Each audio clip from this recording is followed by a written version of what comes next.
Bonjour à tous et bonjour à toutes, je suis ravi de vous retrouver ce dimanche, comme tous les dimanches, pour la Minute Muay Thai by André Zetoun. Je suis votre serviteur. Aujourd'hui, on va voir une vidéo assez particulière, c'est pas de la technique, on va parler des gants. Les gants de boxe, les gants de sac, les gants. On va voir ça tout de suite. Donc aujourd'hui, je vais vous parler de quelque chose qui me tient à cœur, ce sont les gants de boxe. Alors, il faut bien comprendre une chose, les gants de boxe, dans le Muay Thai, c'est arrivé dans les années 30 à peu près, parce qu'avant il n'y avait pas de gants. Le gouvernement thaïlandais considérait le Muay Thai comme un art de combat extrêmement violent, extrêmement dangereux et mortel. Donc dès que c'est rentré en compétition, dès que la compétition a été organisée, dans les villages, dans les campagnes thaïlandaises, et pas qu'en Thaïlande, hein, c'est au Laos, Cambodge, partout, ils ont copié sur les boxeurs, ce qu'on appelle les boxeurs de boxe anglaise, les boxeurs de boxe classique, hein, dont les règles viennent d'Angleterre. Donc, il faut comprendre une chose, c'est que depuis la fin des années 90, des grandes boîtes, des grandes sociétés de boxe, de matériel, d'équipement de boxe, sont mis à vendre des gants à outrance. En fait, à la base, c'était ça. Ça s'appelle des gants d'entraînement ou des gants de sac. Alors, avec le pouce à l'extérieur. Moi, je suis pas trop fan avec le pouce à l'extérieur, mais ça reste des gants de sac. L'intérêt des gants de sac, c'est que vous n'avez pas besoin d'acheter des bandes. Et vous mettez la main directement dans les gants. Et encore une fois, l'intérêt de ce genre de matériel, c'est que vous pouvez travailler au sac, vous pouvez faire du shadow, faire de la patte d'ours, faire du pao, faire même des petits combats avec, et c'est parfait. Vous les mettez, vous les enlevez. Alors bien sûr, il faut les nettoyer, mettre du talc, les laisser sécher à l'air avec du talc et tout à l'intérieur. Les gants de boxe, c'est, comme son nom l'indique, ça s'appelle gants de boxe, donc pour boxer. Alors, encore aujourd'hui, dans les camps thaïlandais, vous voyez très souvent des jeunes nak muay ou des nak muay adultes qui portent des gants de sac à l'ancienne avec des marques comme on peut voir genre Sandy, Windy, Thaismei, tout ça. Moi je suis plus féru des gants de sac à l'entraînement puisque ça s'appelle des gants d'entraînement. Mais depuis la fin des années 90, début 2000, les gants de boxe sont arrivés et tout le monde s'achète des gants de boxe. Alors il y a eu des marques, des grandes marques qui se sont mis à vendre des gants, hein. Je dirais pas les noms parce qu'on n'est pas là pour faire de la pub pour les grandes marques. Elles se sont mis à faire des gants de combat puisque ça s'appelle des gants de boxe. Gants de boxe ça veut dire gants pour combattre. Donc quand vous faites du sparring à la salle, la deuxième chose, il faut bien prendre conscience du poids et la taille des gants. Ne vous laissez pas abuser par des vendeurs, par des sociétés ou internet qui vont vous vendre des gants. Regardez très attentivement le poids et la taille des gants. C'est très important. Ça s'appelle des ounces, des OZ. C'est écrit OZ en général. Donc si vous avez une petite main, n'allez pas prendre des gants plus grands, beaucoup trop grands pour votre main parce que vous allez vous blesser au poignet. En fait, ce qui va se passer, c'est que votre main va nager dans le gant. Donc je vois pas l'intérêt. À la limite, il vaut mieux boxer sans les gants. Ouais. Les gants de boxe, il y a des poids. Et il y a plusieurs formes de gants de boxe. Ça démarre à 6, ce qu'on appelle les 6 ounces, OZ. Puis après, il y a du 8. Puis après, il y a du 10, il y a du 12, il y a du 14, il y a du 16. Et ensuite, il y a du 18. Je ne sais pas si ça va au-delà du 18, ça m'étonnerait. Mais pour une personne conséquente, une personne qui fait 90-100 kg, si elle met du 14, c'est bien. Elle met du 14 à l'entraînement, hein, j'entends. Comme ça blesse moins. C'est des gants qui sont beaucoup plus conséquents, plus volumineux. Et puis un peu plus lourds, mais ça blesse moins. Alors, lorsqu'il s'agit de véritables combats sur le ring, chaque catégorie de poids a une paire de gants qui va avec le poids. En général, les toutes petites catégories, et ceux jusqu'à 55 kg, je pense, peut-être 57, mais ma mémoire, j'ai pas trop de mémoire là-dessus, mais c'est du 8. Passer les 60 kg, on passe à 10. Et ensuite, dépasser les 72, 75, je crois que c'est du 12. Voilà. Oui, parce que plus on est costaud, hein, si vous mettez des petits gants, quand deux personnes font 100 kg, s'ils mettent du 6 ou du 8, ça va pas aller loin le combat. Hein. On le voit en MMA d'ailleurs. Hein. N'hésitez pas à aller dans les boutiques pour essayer les gants. Sur internet, Si, ça peut, bien sûr, ça marche. Mais quand vous avez essayé le gant, alors bien entendu, chaque marque, ils ont leur morphologie de gant. Et puis, c'est pas les mêmes usines qui fabriquent. Hein. Par exemple, au Pakistan, en Thaïlande, en Chine. Et puis, il y a d'autres pays qui fabriquent, en Italie aussi, même en France, qui fabriquent leurs propres gants. Donc, c'est pas le même morphotype. Vous voyez ce que je veux dire? Donc, n'hésitez pas à essayez le gant. Et si vous vous sentez comme dans un gant, si vous vous sentez très bien, très à l'aise avec une bonne prise, hein, et puis que le gant il se promène pas dans votre main, ou alors votre main ne se promène pas dans le gant, alors c'est un gant qui vous convient. Deuxième chose, si vous mettez des gants de combat, il faut toujours mettre des bandes en dessous, ou alors des mitaines, parce qu'il existe aujourd'hui des mitaines.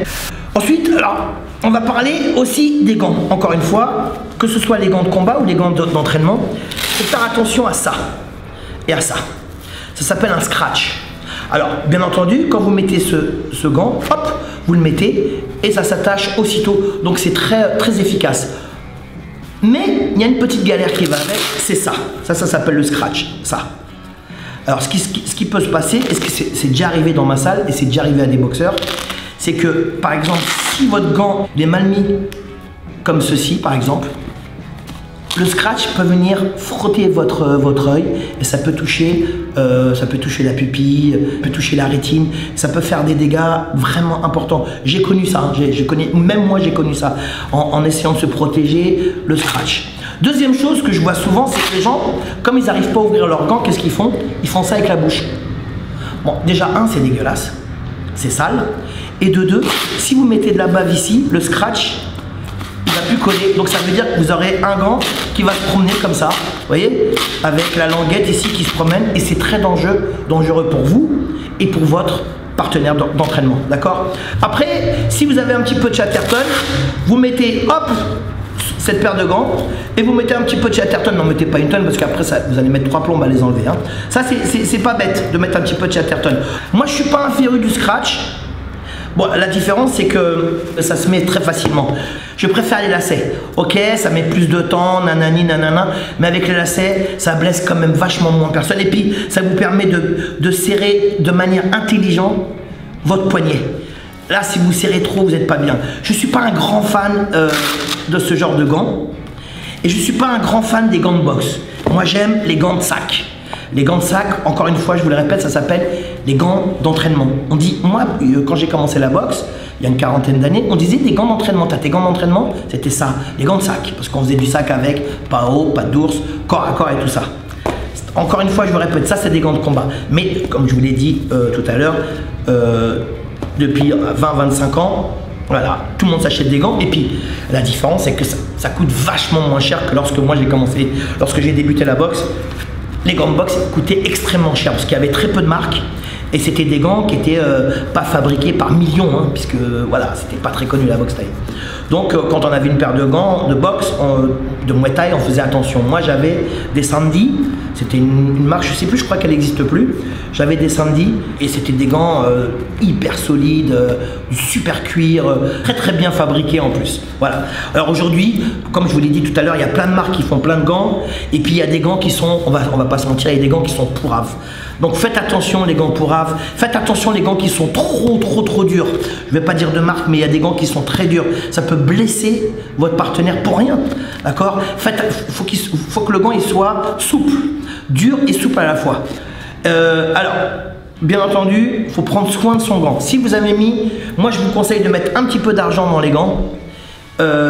Et comme ça, votre paire de gants elle va durer beaucoup plus longtemps.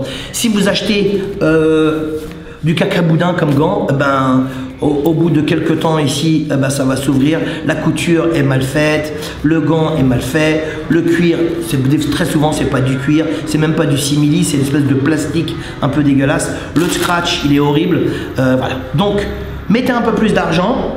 Ensuite, ce qu'il faut faire, c'est que vous prenez le carton qui est à l'intérieur du papier toilette, vous le rentrez à l'intérieur du gant, vous mettez du talc et vous mettez à l'air. Et comme ça, ça permet de sécher le gant. Ça permet d'enlever l'humidité qui est à l'intérieur.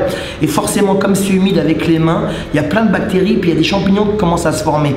Donc quand vous mettez du talc, le talc ça assèche, ça enlève l'humidité qu'il y a dans le gant, et le fait que vous mettiez le petit carton qui est à l'intérieur, le petit rond en carton dur qui est à l'intérieur du papier toilette, vous le mettez à l'intérieur comme ça permet d'aller très très loin comme ça. Et c'est un tube, hein, et vous mettez du talc comme ça. Alors c'est pas la peine d'en mettre une tonne, mais ça vous permet de garder les gants à l'intérieur propres. À l'extérieur, si c'est des beaux gants en cuir, il y a des très belles marques pour ça. Je suis pas là pour faire de la pub pour des marques, hein. Moi je veux bien faire de la pub, mais pas aujourd'hui. Si c'est du beau cuir, alors il faut acheter de la vaseline. Vous mettez de la vaseline et de temps à autre, voilà, vous passez avec votre main de la vaseline un peu partout, puis vous laissez sécher. Comme ça, la vaseline, elle va permettre au cuir de pas péter, de pas se casser, de pas craquer. C'est important. Voilà. Il faut faire attention à son matériel, surtout si on a dépensé un petit peu d'argent. Voilà. Quand on met de l'argent dans de la qualité, ça coûte un peu cher, donc il faut en prendre soin. Pareil pour les gants de sac, c'est la même chose. Moi, ce que je vous conseille, si je peux me permettre, hein, c'est d'utiliser les gants de sac à l'entraînement. Et lorsque vous faites du combat, du sparring à la salle, vous mettez des gants de sac, les gants de boxe. Ok, donc rappelez-vous, faire très important à la taille, au poids des gants. Et encore une fois, acheter de la qualité. Alors je sais, des fois ça coûte un peu plus cher que prévu, mais vous allez garder vos gants très très très longtemps. Je vous assure. Moi j'ai une paire de gants de sac à la maison, une paire de gants d'entraînement que j'ai acheté en 92 à Bangkok, chez Windy, et je les ai encore. Bon, elles sont un peu abîmées et tout, mais c'est de la super qualité et j'adore. Voilà. Donc encore une fois, gants de boxe, gants d'entraînement, gants de sac. Voilà. Voilà, j'espère que cette vidéo vous a plu.